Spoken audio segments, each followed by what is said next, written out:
on today's episode of things my mother-in-law has done. That was weird. So we were going out of town and we asked his mom if she could watch the house. And one of the rooms we left locked and kept the key because he was growing plants. So we get back after like a week or so, and the first day we get back, she pulls him aside and she talks to him about the plants. And then he tells me about it, and I said, so you're telling me that she found a way to unlock the door and snoop in the house, and she snooped through our stuff? Like, why does she need to go upstairs? And he was like, yeah, that's my mom. That's what she does. She like snoops in the house.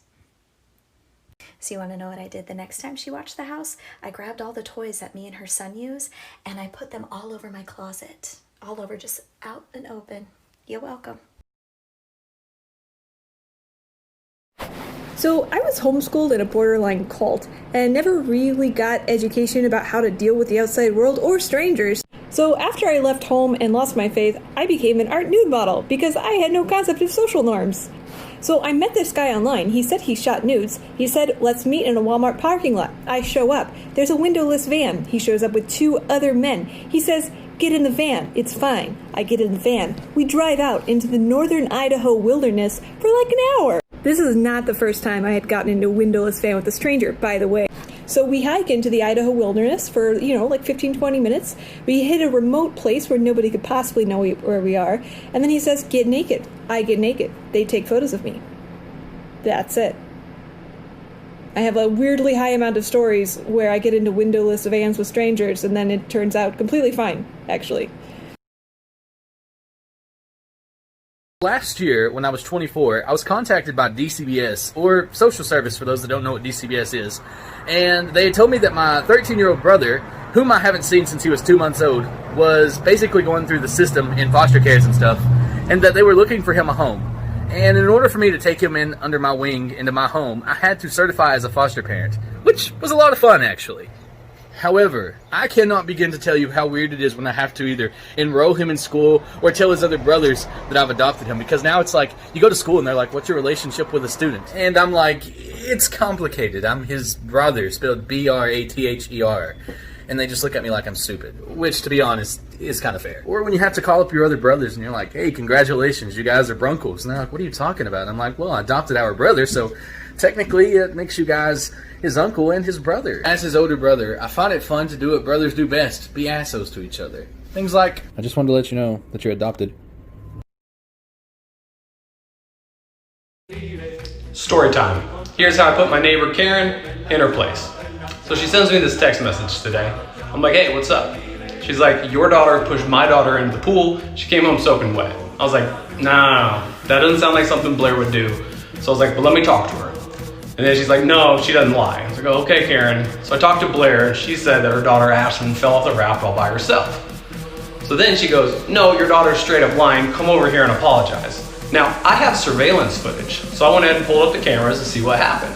And as you can see here, my daughter's in the pink, Ashlyn's in the teal. Let's see if my daughter pushes her in. No, Karen, that just didn't happen.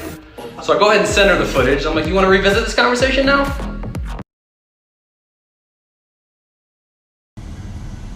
Story time.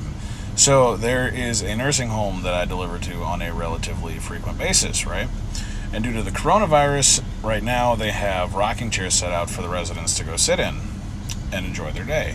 Well, I go ring the doorbell for someone to come out and get the package, and as I'm standing there, I notice there's this little old lady sitting in the rocking chair, and she goes, can you tell me whose name is on that box? And I tell her, and she goes, oh, that's mine. You can just give it here. I'm like, okay. So I hand it to her, and I go to walk away, and she starts chuckling. And she's like, you want to know what's in the box? I'm like,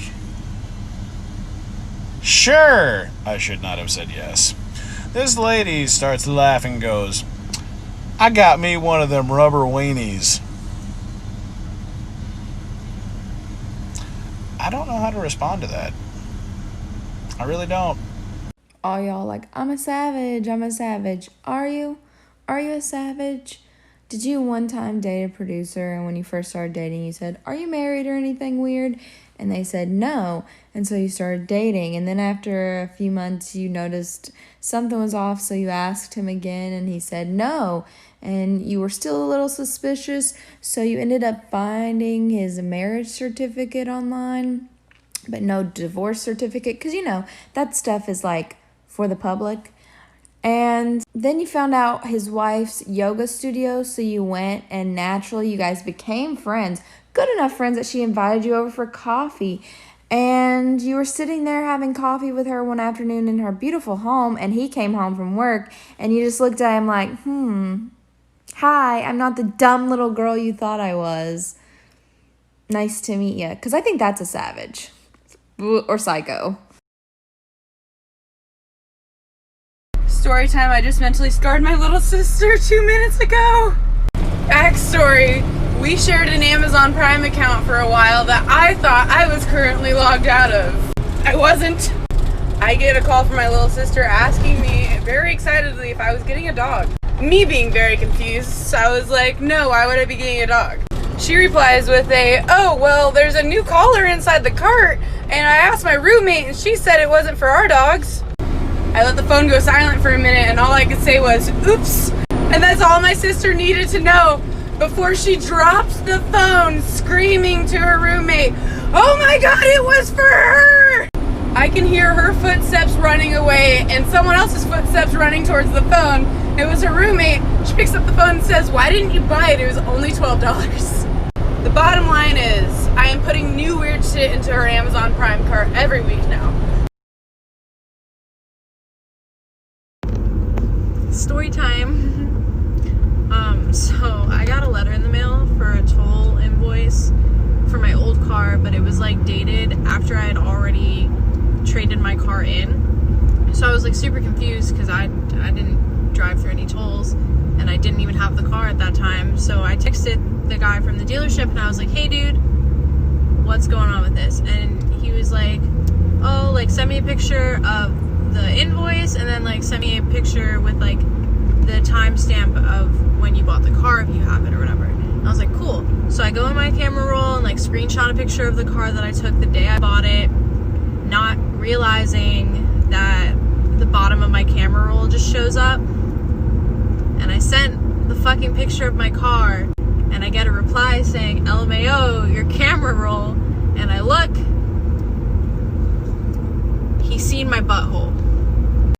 This is the story of why I got fired from McDonald's. So a lady comes to the drive-thru and she orders 2 cheeseburgers and an ice cream cone. Okay, so I told her it's $3 and some change. Okay, come around. Cool. So she comes around with her card and I swipe it. It declines. So I'm like, ma'am, your card declined. Do you have another one that you can use? So she's like, no. Can you try it again? So me being the wonderful worker I am, I tried again. Of course, it declined again. So she asked me to try a third time. I'm like, ma'am, it's the same card. It's not going to work for you the third time if it didn't work for the first 2 times. So then she proceeds to say, can you bring someone to the window who actually knows what they're doing? So my manager told me to go to the front window. He'll handle it. So now I'm at the front window waiting for her to come get her food. And as I'm giving her the food, this lady got the nerve to roll her window up on my arm. So moral of the story is, play with your mama, not me. Ye ask and ye shall receive. Strip club story time. I was minding my business, right? And then all of a sudden, this sweaty, confused man runs past me from VIP. And then here comes fucking bare-ass naked baby. Super sassy, very small 4'11" stripper. The best bitch out there. She's beating the fuck out of him with one hand, holding her vagina with the other.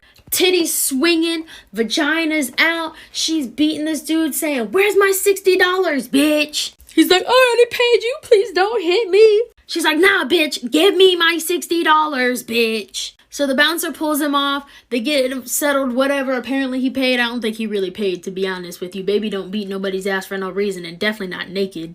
So he got kicked out of the club, and baby's like, nah. By the way, still naked. Where's my fucking $60? And the bouncer looked at her and was like, girl, I can't get you your $60. You beat his ass. That's kind of worth $60. Bro, I hate Chicago. Tell me why somebody tried to run me out my flip-flops. I'm gonna tell you about when I get home. Alright, so I go to the gas station, minding my business. I go to get some popcorn because I can't get a box from Walgreens no more because they looted it. Closed down. I go in, acquire the bag, I walk out, it's some old dude staring at me. I'm not paying it no mind, I just keep it pushing. He hit me with that, hey, check it out. In Chicago, if you hear check it out, it's not a good sign. He say check it out, but I'm not seeing him as a threat, cause dude old as hell, he like in his 30s or something. I walk up, I say, what's up? He say, what size is those? If a nigga in Chicago asks you what size is those, he's trying to take your shoes. I was astonished. I looked at him, I looked down, I'm nigga, these slides. Nah, like, I'm real life wearing slides. He say, I know, let me get them up off you. In my head, I'm thinking, you trying to take these beat up ass slides? These ain't even Gucci, these Nike. I look at him, I say, I ain't gonna lie to you, for. And just took off. Like, my nigga, I fucked him up. Noah, why'd you run? I don't know if he got pulled on him. I'm not gonna take that chance. But you know, running this slides hard as hell. You gotta get this little stutter step to keep your feet in. You gotta take it off in these big GD ass joggers. I'm sweating and shit. But yeah, dude was old as hell. I lost him after like a block or something. He was lost in the sauce. I am a very, very good friend. Until you fuck me! When I was like 18, finally on my own, I thought I was a badass and I moved in with one of my best friends. We're gonna call her Schmicole Spittles. Looking back, I know she was trash, but during that moment, I was like, this bitch got me! Yes! Ride or die! I was a fucking idiot. Fast forward, I eventually found out that she was letting my boyfriend ride the slip and slide like he had a fucking season pass. One night I had enough though, because she was trying to sneak out and she knocked over this fan. It didn't have a cage at the time because we were poor, and it hit me in the face. So next thing you know, I wake up to pissed. I knew exactly where she was going. I said it's fine. I let her go. I used it as my opportunity. I put ranch in her toothpaste. I put bleach in her leave-in conditioner. Then I sent my boyfriend a picture of his best friend's dick. When I was a vet tech, we had a husband and wife come in. They were freaking out. They were like, our dog ate something. We don't know what it was. Can you please help us? And I was like, please calm down. We can definitely help you. That's what we do. Please bring your dog in. So they bring their dog in. We do an x-ray. We see the dog did in fact eat something. And we're like, hey, you have two options. We can do surgery. That's expensive, but it'll definitely work. Or we can induce vomiting. Might not work, but it's cheaper. And they were like, let's try inducing vomiting first. So we give it the medication. The dog starts throwing up. Pretty soon it throws up a crumpled piece of fabric. We uncrumpled the piece of fabric and it's a pair of panties, and we're like, okay, thank God everything came up. It all came up in one piece. We don't have to do surgery. This is great news. But the husband is silent and the wife is silent, and the wife is distraught looking, and then really quietly the wife goes, those aren't my panties. About 10 years ago, I worked at Disney World. It was Pocahontas. Shout out to all of the Disney cast members who are going to be mad at me for this video. A woman approached me at Animal Kingdom, and she was about 40 years old, by herself, and she said, hi Pocahontas, I just got off of the safari ride. And I said, did you have a good time? And she said, yes, but our tour guide told us that poachers are still trying to hunt down and kill elephants, even to this day. And I said, yes, I think that's very sad, and I don't know why anyone would want to hurt our animal friends. And she said, you would think Disney World would put up more fences so the poachers couldn't get in. And I looked at her and I said, I think they're talking about wild elephants. And she said, no, I'm pretty sure the tour guide was talking about the elephants at Disney World. Y'all, I ain't never been so fucking hyped in my whole fucking life. So I was driving down the road, I looked to my left, and this motherfucker is beating the shit out of some chick on the side of the road. I whipped this big rig around so fast, I thought I was gonna get whipped. Next thing I know, there's like 3 other fucking pickups who fucking whip their car around, and they're like standing there behind me. I get my ass out, and I'm like, yo, motherfucker, you wanna put your hands on a chick? Fucking put them on me, let's fucking go. She can't fucking take it, she's little, but I'll fucking take it. I don't give a fuck. You gonna beat my ass, I don't care. I'm gonna fucking do something about it, though. This bitch, I guess thought I was gonna be scared and back down. I'm dumb, I didn't. He comes at me, so I fucking, all full force, shove his ass. He hits the truck, fucking falls, and he's like, damn. I'm like, yeah, damn, bitch, don't put your hands on a fucking girl. Long story short, he fucking got in his truck and left, and I took the girl home. When I turn around, I see this group of dudes standing behind me, and I was like, y'all ain't gonna say nothing? Y'all ain't gonna help? These dudes were like, nah, you gotta handle. We was only gonna jump in if he actually had the balls to swing, but I think you could have taken him. Don't fucking put your hands on women. Hey y'all, it's story time, and you better listen to the end because damn, it's a doozy. Okay, so I fill in for people in different stores. That's what we all do, whatever. Well, there's a store in the city part that I really don't like going to, but there's a reason why. Okay, so if you don't know me, then you don't know that I have a fat ass. I'm talking fat ass. Like, gotten me in trouble my whole life, fat ass, okay? The shit out of here would make a grown man blush. Okay, so I go fill in the store, and a guy walks in, and he's singing and talking loudly, and he looks at me, he's like, hey, wait a minute, do you work here? And I was like, I'm just filling in, dude. So he looks at me, and he's like, so you like that money, huh? And I was like, who the fuck doesn't like money? And he goes, so they pay good? And I'm like, sure, you know. So he looks at me, and he says, how much would it cost for me to put it in your ass? I was like, you could have it for free as long as you let me put it in your ass.